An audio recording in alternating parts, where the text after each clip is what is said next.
NEN is supposed to be fair, not equal, but fair. Every ability in Hunter x Hunter is built on a foundation of restriction. You want more power? You sacrifice something. You want precision? You accept vulnerability? You want overwhelming force? You limit flexibility. That's the balance Togashi carefully built. Aura reflects personality. Conditions reflect psychology. Power reflects cost. That is why NEN feels believable. It punishes arrogance. It rewards discipline. It respects equivalent exchange. But then there are abilities that don't just stretch that balance, they tear through it. Abilities that reward murder directly. Abilities that resurrect the dead. Abilities that manipulate time. Abilities that rewrite probability. Abilities that make death optional. Abilities that override causality itself. These aren't just powerful techniques. They are structural errors. They are cracks in the logic. And if their users were even slightly more disciplined, more patient, more strategic, entire nations would collapse. Because NEN is stable only when power is difficult to scale. The moment growth becomes exponential, the system destabilizes. Today we're breaking down 9 NEN abilities that should not exist within the logic of Hunter x Hunter. Not because they're flashy, not because they look impressive, but because they quietly dismantle the foundation the power system stands on. Let's begin with something that turns murder into experience points. 1. Contagion, Morena Prudo. Contagion is not a combat ability. It's a social collapse engine. Morena Prudo, leader of the Highly Mafia family, created a closed infection system that transforms killing into leveling. Through saliva transmission, she infects up to 22 people. No more, no less. That cap feels balanced. It isn't. Those infected become players. Every time one of them kills, 1 level for a civilian, 10 levels for a NEN user, 50 levels for a prince. This isn't metaphorical, it is a literal experience system. Progress quantified, violence gamified. At level 20, the infected automatically awaken their own NEN ability, complete with intuitive understanding of how it works. That alone breaks the natural progression of NEN mastery. Normally, awakening requires trauma, training, or instruction. Wing trained Gon and Killua carefully. Kurapika studied endlessly. Even prodigies suffer to understand fundamentals. Morena skips all of it. No meditation, no Ren practice, no aura nodes manually opened. Just murder. At level 100, something worse happens. The infected becomes a new patient 0. They can now infect 22 more people, which means the ability multiplies. 22 becomes 484. 484 becomes 10,648. Exponential expansion. This is biological warfare disguised as NEN. And the condition isn't complex. It doesn't require vows against specific targets. It doesn't require lifespan sacrifice. It just requires killing. The Black Whale voyage becomes a slaughterhouse because of this mechanic. And the scariest part? Morena doesn't need to fight. She creates incentive.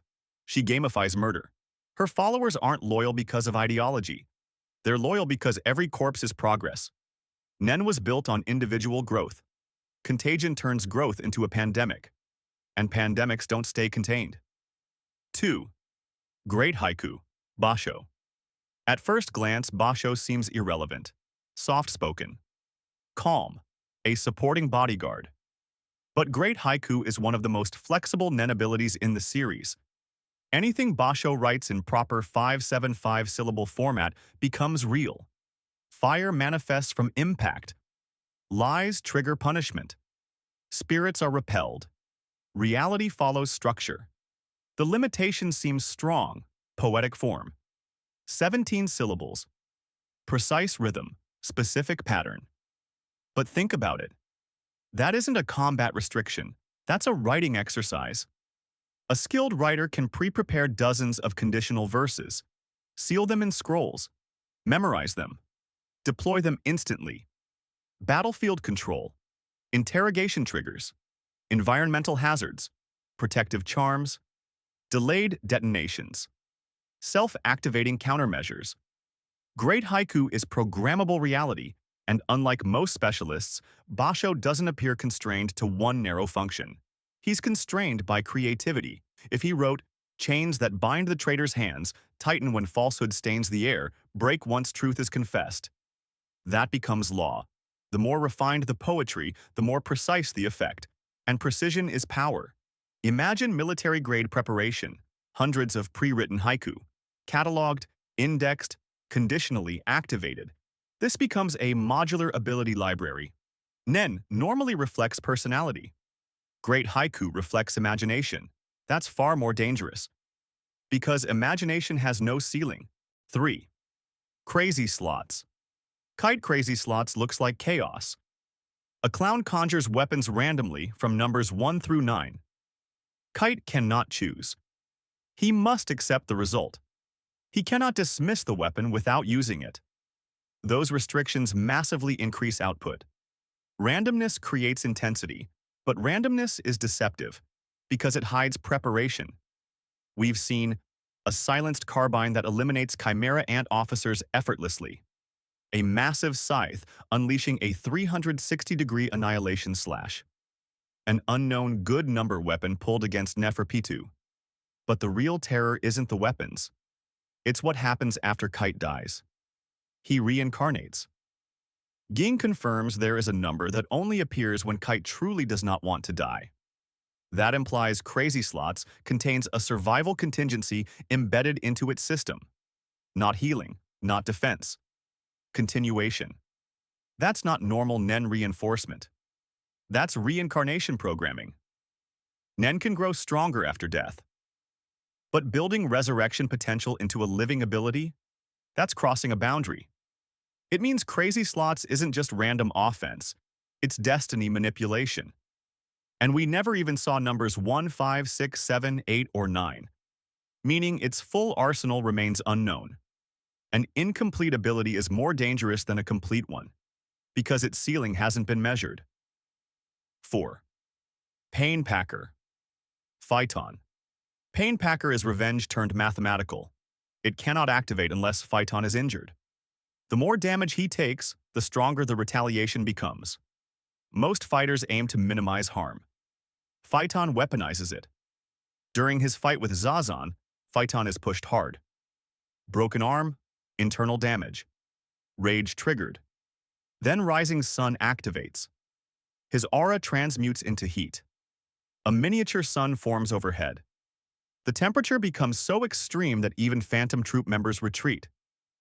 Zazan is incinerated slowly. But Rising Sun is only one variation. Pain Packer has multiple forms, which implies modular vengeance. Different retaliations for different suffering thresholds.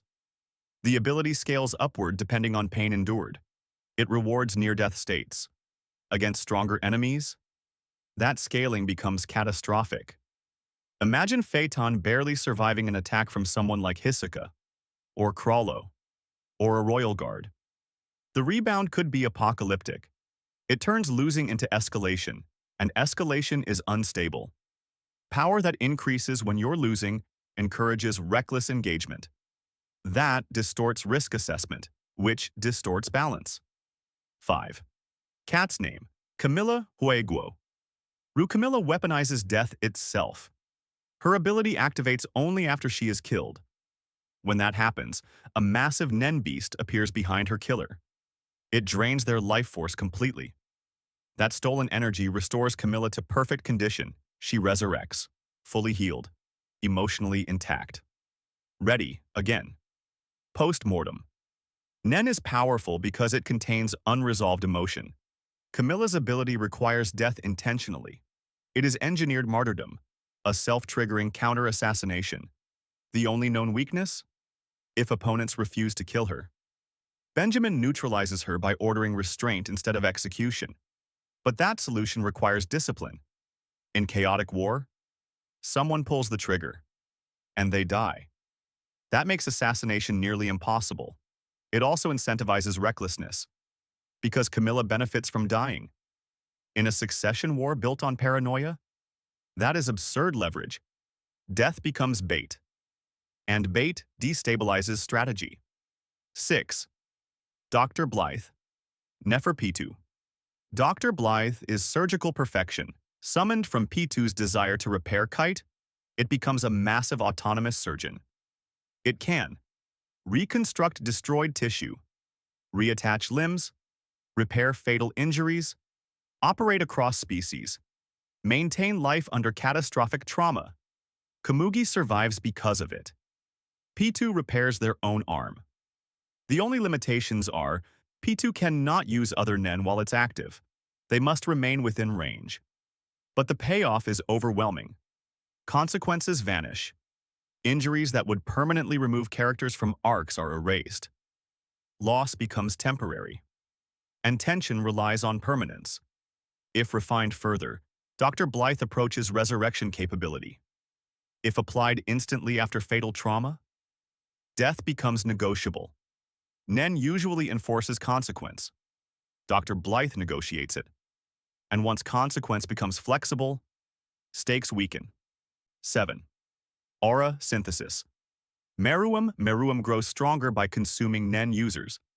Their aura fuses with his permanently. No time limit, no ritual, no complex conditions. He kills. He eats. He evolves. After consuming Poof and Yuppie's cells, he gains their abilities. He enhances emission. He increases perception. He gains transformation mechanics. Unlike Crawlo, who requires strict theft conditions. Unlike Kurapika, who sacrifices lifespan.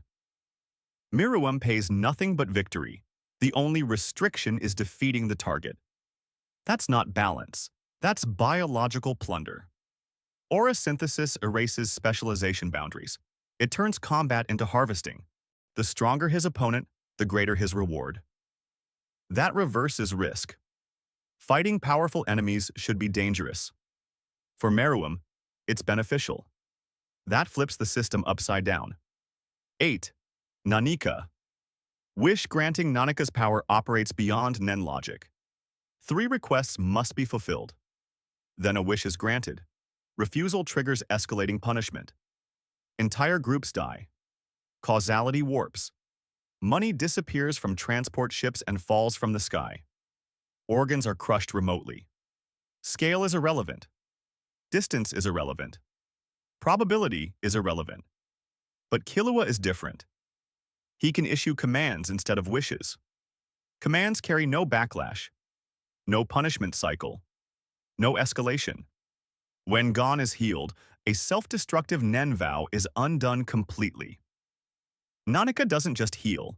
It restores potential that should be permanently lost. This isn't enhancement, it's override. If someone manipulative controlled Nanika, governments collapse, markets crash, leaders die in their sleep. Reality reshapes quietly. This isn't strong NEN. This is rule deletion. 9. Parallel future, Serednish. Parallel future is controlled precognition. When Serednish closes his eyes and activates Zetsu, he sees 10 seconds into the future. No time passes. After canceling, everyone except him follows that predicted future exactly, even if he changes his own behavior. Reality aligns with the vision. He runs 2 timelines in parallel. Test timeline. Execution timeline. His only weaknesses are activation delay and focus instability. Both are temporary training flaws. Once refined, combat becomes predetermined. He doesn't react faster. He already knows. He cannot be surprised. And you cannot change yours. 10 seconds is an eternity in high-level NEN combat. One misstep is fatal. He sees it before it happens. That's not reaction speed. That's enforced destiny. Outro NEN was built on equivalence. Restriction equals power. Risk equals output. Sacrifice equals amplification. But these abilities stretch that logic until it fractures. They turn murder into leveling systems, program reality through poetry, embed resurrection into randomness, scale damage through suffering, weaponize death itself, erase fatal injury, assimilate power permanently, warp causality without consequence. and script the next 10 seconds of existence. The only reason the world of Hunter x Hunter survives them is because their users are flawed. Morena is reckless. Basho is unambitious. Kite is unlucky. Phaeton isn't invincible. Camilla is impulsive. Pitu was defeated. Meruem was poisoned. Nanika is bound by affection. Tsariadnich is still learning. Remove hesitation. Remove arrogance. Remove morality. And NEN stops being balanced. It becomes extinction.